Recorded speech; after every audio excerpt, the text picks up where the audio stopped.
pour salariés dans cet établissement public, c'était 3,47 fois moins. En tant que consultante indépendante, le même CV, même CV, dans la même période, il était 3,47 fois plus payé. Et je vous parle en net. Après, bonjour et bienvenue sur MJL Indépendance Financière. Sur cette chaîne, je vais partager avec vous ce que j'apprends de moi-même sur les investissements, sur l'entrepreneuriat, qui sont des sujets qui me passionnent. Et l'objectif, donc, c'est que nous vivions la vie que Dieu avait prévue pour nous. Donc, une vie de prospérité, une vie d'abondance, etc., etc. Dans cette vidéo précisément, je vais partager avec vous une stratégie qui m'a permis de tripler, plus que tripler mes revenus en un mois, carrément. Bon, on va dire très rapidement. Et c'est possible de le faire en un mois. C'est une stratégie qui est à la portée de beaucoup, de tous même. Et je vais vous décrire ce qui s'est passé.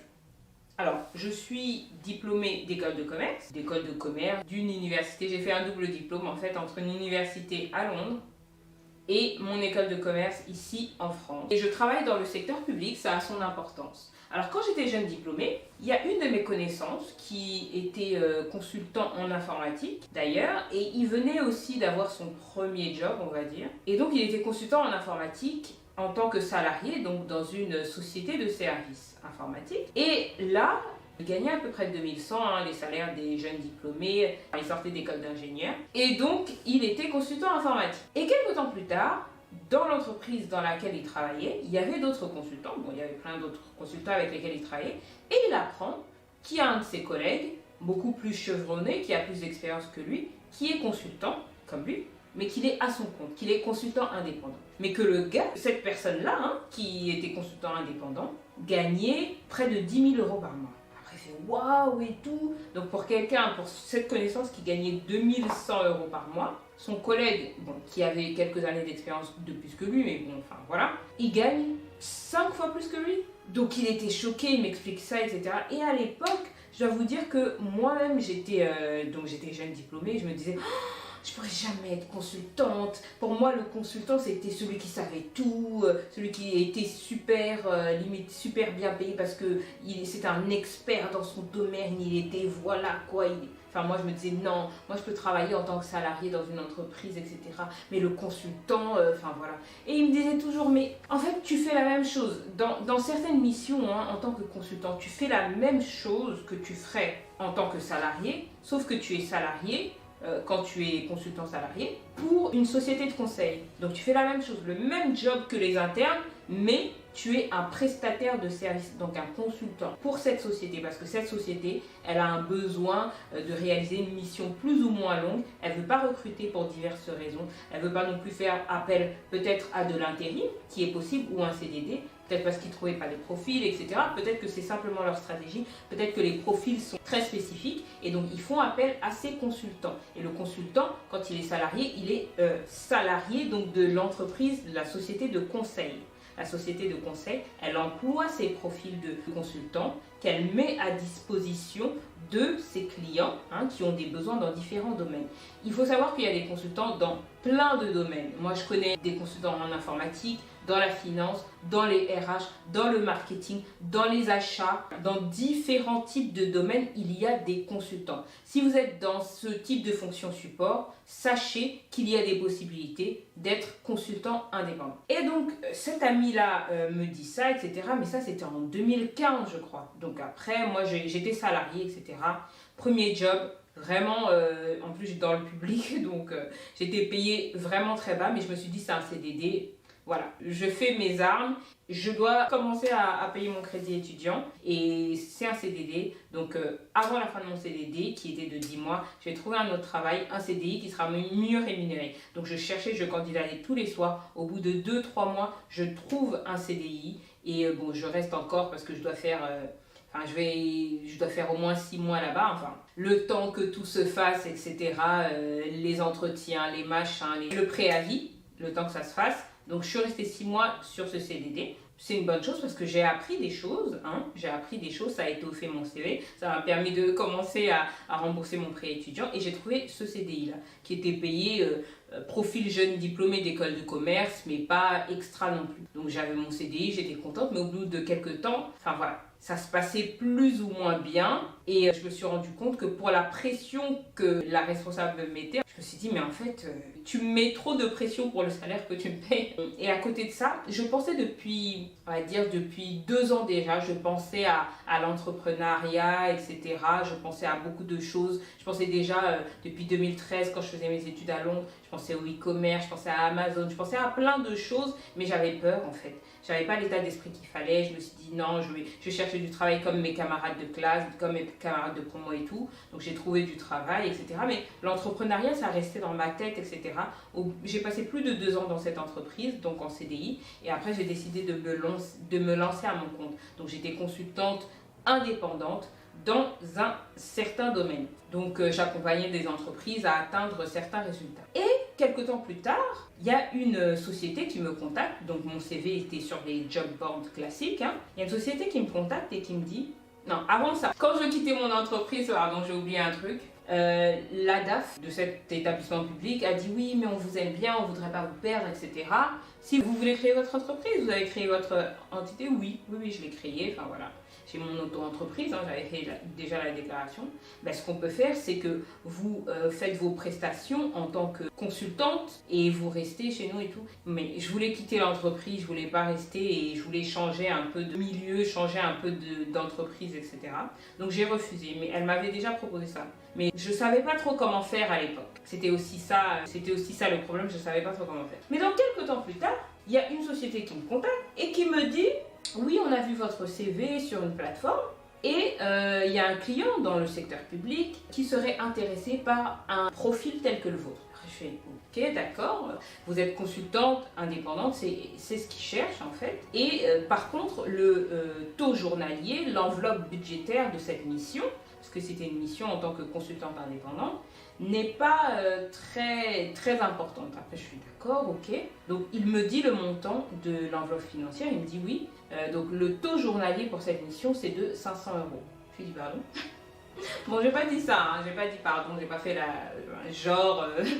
que je savais pas qu'on pouvait payer quelqu'un 500 euros. Mais j'étais choquée. J'ai dit, il y a 500 euros. Enfin, dans ma tête, je me suis dit 500 euros, etc. Si on paye des gens avec mon profil 500 euros par jour. Après j'ai fait ok, d'accord, bon finalement le projet ne s'est pas fait. Mais ça a trotté dans ma tête et je me suis renseignée, je suis partie, j'ai googlisé, consultant indépendant dans mon domaine, taux journalier, j'ai commencé à avoir des profils, j'ai commencé à voir que c'était vrai, qu'il y avait des gens qui proposent leur profil avec des taux journaliers, avec mon expérience, un peu moins, un peu plus, avec des taux journaliers plus ou moins similaires, dans les 300, 400, 500, 600, enfin voilà, je me disais what the hell is going on here? Donc j'étais choquée et donc après ça, je trouve une mission en tant que consultante indépendante dans mon domaine. Et donc là, je me dis, c'est un vrai truc, etc. J'ai même vu qu'il y avait des plateformes qui mettaient en relation les consultants indépendants avec certains clients certaines plateformes publient des missions pour des consultants indépendants avec les taux journaliers, etc. Et là, c'est un monde qui s'est ouvert à moi. C'est comme si mes yeux, c'était le moment Eureka, je me suis dit, waouh, ça existe, c'est réel, etc. Donc, j'ai trouvé ma mission. Et ensuite, j'ai trouvé ma première mission, j'ai trouvé une deuxième mission. Pour ma deuxième mission, déjà, ce que j'ai fait, c'est que j'ai demandé même un taux journalier qui était un peu plus élevé parce que c'était pas ce qu'on m'avait proposé. Et la première mission que j'ai faite, c'était moins. Mais après ça, je me suis dit, c'est ce que j'avais demandé, c'était pas non plus assez. Donc, ce que j'avais fait, c'est que j'ai augmenté mon taux journalier. J'avais même pas cherché cette mission-là, c'était un cabinet de conseil qui m'a contacté, un client avait un besoin et donc après ils m'ont demandé c'était quoi mon taux journalier, je leur ai dit, ils ont dit ok ça rentre dans la fourchette et donc j'ai fait cette mission. Après ça ce qui s'est passé c'est que je me suis dit quand même que je vais tester le terrain des salariés pour voir ce qui se passe dans le monde du salariat, etc. Si je trouve toujours du travail, etc. Sans problème, on me rappelle, etc. Je candidate, on me rappelle. Et donc un établissement public qui me propose un entretien. Ah, on est intéressé par votre CV, vous savez comment ça se passe. On propose un entretien, mais les entretiens qu'ils font, ils commencent par l'entretien métier, donc on parle du métier, etc. Enfin voilà, technique, ils posent des questions et tout. Et ensuite seulement, ils parlent de la rémunération. Voilà. Après, donc deuxième entretien, genre RH, ils parlent de la rémunération. J'ai fait le calcul, hein. Donc j'étais consultante indépendante. J'ai calculé que ce qu'ils me proposaient comme rémunération, c'était 3,47 fois moins que ce que je gagne en tant que consultante indépendante. 3,47 fois moins. Ça veut dire que je travaille un peu plus de 3 mois dans l'année en tant que consultante indépendante et je gagne autant qu'en un an en travaillant chez eux. Vous vous rendez compte? C'est-à-dire qu'en travaillant un an en tant que consultante indépendante, vous vous imaginez, vous gagnez 3 ans, 4 ans de salaire. En fait, c'est énorme le gap. Et ce que je vous dis, c'est qu'il n'y a pas que moi qui fais ça. Si vous travaillez dans l'informatique, vous le savez déjà, il y a beaucoup de consultants, il y a une grande partie de consultants qui sont en indépendant, qui ont des taux journaliers de 300, 400, 500, 600. J'ai vu des consultants en implémentation SAP, un logiciel de gestion, donc consultant informatique, qui gagnent 700, 800 euros par jour. J'ai vu ces missions-là sur des sites. Oui, j'ai vu ces missions-là sur les sites. Après, ça dépend du profil, ça dépend de l'expérience, du profil, de comment vous vous vendez, de la mission, du budget, peu importe, mais en tout cas, c'est possible en informatique. En finance, dans les achats, c'est possible aussi. Il y a des missions en tant que consultant en indépendant. C'est de plus en plus répandu. Vous pouvez passer directement chez le client, rechercher, démarcher des clients, ou alors passer par des sociétés de conseil, parce que des fois, des sociétés de conseil, parce que des fois, elles ont soit des contrats, des accords cadres avec ces entreprises. Et quand ils n'ont pas la ressource en interne, parce que moi, c'est ce qui s'est passé en fait. Toutes les missions que j'ai faites, c'était parce qu'ils n'avaient pas la ressource en interne. Ils n'avaient pas de consultant en interne qui avait le profil qui était recherché par le client. Et donc, ils ont cherché en externe. Et moi, mon profil correspondait. J'aurais pu être salarié, mais moi, comme j'étais indépendante, eh ben, ça ne leur a pas posé de problème parce que mon taux journalier était en dessous de ce qu'ils demandent aux clients, du taux journalier qu'ils facturent aux clients. Et il faut comprendre un truc, que quand cette connaissance à moi a été consultante indépendante, donc jeune diplômée, qui gagnait à peu près 2100 euros par mois en net. J'ai fait le calcul, ça fait à peu près 90 euros par jour, ok? C'est pas mal, hein? Mais ce que je sais, moi, c'est que pour les profils juniors, des consultants en informatique, les taux journaliers, ça peut aller jusqu'à 300 euros, parfois 400 euros sur certaines missions. Ça veut dire que si vous êtes par exemple à 300 euros sur des profils juniors, 400 euros sur des profils juniors, 400 euros, je l'ai vu, pour des profils juniors, école d'ingé, etc. Donc 400 euros, profil junior. Ça veut dire que la société de conseil, à la fin du mois, elle vous paye 2100 euros, alors que le client l'a payé 400 euros par jour. Ça fait 8000 euros par mois si vous travaillez tout un mois de à peu près 22 jours. 400 euros, 22, ça fait même 8800 euros. Et vous, il vous a payé 2100. Après, on est en France. Il y a des charges, il y a pas mal de charges, presque le double de charges, que l'entreprise a. L'entreprise vous paye aussi en tant que consultant quand vous êtes salarié. L'entreprise vous paye quand vous êtes en vacances. L'entreprise vous paye quand vous êtes en intercontrat. Donc, congé payé, intercontrat, ça veut dire que vous êtes entre deux missions, vous ne travaillez pas, mais comme vous êtes salarié, il vous paye, il vous paye normalement. Donc, il y a des frais qui sont associés. Donc, je comprends. Mais il y a aussi cette possibilité-là d'enlever cet intermédiaire qui est votre entreprise et d'empocher directement, de facturer directement à la société cliente et de gagner les 8800 et quelques euros que vous gagneriez par mois. Après, oui, vous aussi, vous auriez des charges, etc. Mais même en enlevant les charges, si vous optimisez bien vos impôts, vous pouvez facilement tripler vos salaires. Vous retrouvez peut-être au final avec 6500 euros par mois en net. Donc vous partez de 2100 et quelques à 6000, plus de 6000 euros par mois. Donc vous plus que triplez votre revenu. Vous comprenez, vous vous rendez compte à quel point c'est puissant le fait de se lancer en tant que consultant indépendant. Et il n'y a pas que moi. Je vous parle de cette connaissance-là, qui avait cet ami-là qui faisait ça, ce collègue qui faisait ça. Moi, je me suis lancée dedans. Je ne sais pas si vous connaissez Philippe Simo de la chaîne YouTube Investir au pays. Franchement, moi, j'ai commencé à le suivre, Philippe Simo, en 2020, pendant le premier confinement. Donc, en tant qu'afro-descendante, c'est des sujets investir au pays, c'est des sujets qui m'intéressent. Investir en Afrique, donc pour la diaspora africaine. Donc, Philippe Simo, je le suivais depuis plusieurs mois, mais je ne connaissais pas son profil en fait. Il parlait juste d'investissement, de l'agriculture, d'investir dans le poulet, de pisciculture, etc. Acheter des terrains, d'accord, enfin voilà. Et après, je pense que c'était soit fin 2020, soit début 2021. Moi, j'étais consultante indépendante depuis déjà 2018. Mais dans une vidéo, il parle de son parcours et là, il décrit le fait qu'il avait un profil d'ingénieur, qu'il était acheteur industriel donc, et qu'il était salarié, qu'il a commencé à 2100 €. On dirait que c'est le salaire classique ingénieur, école d'ingénieur, enfin à la sortie d'école. Donc 2100 €. Ensuite, il a négocié les choses en 5 ans. Enfin voilà, il s'est démarqué, il a bossé et tout. Il est arrivé à 3700, il me semble, euros net mensuels. Et après, il y a un de ses collègues qui lui a parlé du fait qu'il pouvait devenir consultant indépendant. Il a réfléchi, etc. Et il a décidé de se lancer. Et ensuite, il s'est lancé en tant que consultant indépendant, donc toujours acheteur industriel. Il est même resté dans la même entreprise sur un projet différent, mais enfin voilà, il faisait le même job concrètement. Et il est passé un mois, il gagnait 3700 net en tant que consultant salarié pour une société de conseil il facturait maintenant le mois d'après 12 000 € pratiquement. 12 000 € qu'il facturait. Après, oui, 12 000 € d'accord.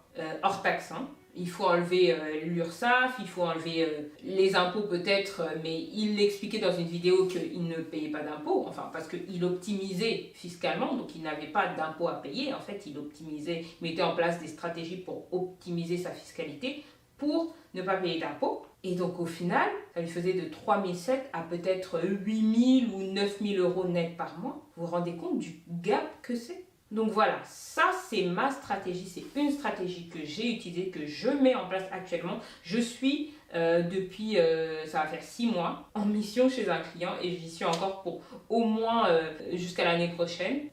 Enfin voilà, pour au moins peut-être 5 mois. Donc c'est pour vous dire que c'est possible. Il n'y a pas que, il y a des missions qui sont courtes de quelques jours, 1 mois, 2 mois, 3 mois et j'en ai fait. Mais il y a aussi des missions qui sont plus longues. Je connais des consultants qui sont restés en mission pendant 1, 2, 3, 4, 5 ans chez un client. Vous vous rendez compte? Donc voilà, vous pouvez vous dire oui, il n'y a pas de stabilité, il y a des missions, on change tout le temps. Il y a des missions qui sont pérennes, il y a des missions qui sont longues chez des clients. Et ils veulent vraiment juste pas recruter. Vous vous demandez pourquoi on va payer quelqu'un 500, 600, 700? Parce qu'ils ne veulent pas recruter. C'est leur stratégie. Enfin voilà, ils veulent pas rajouter de la masse salariale, etc.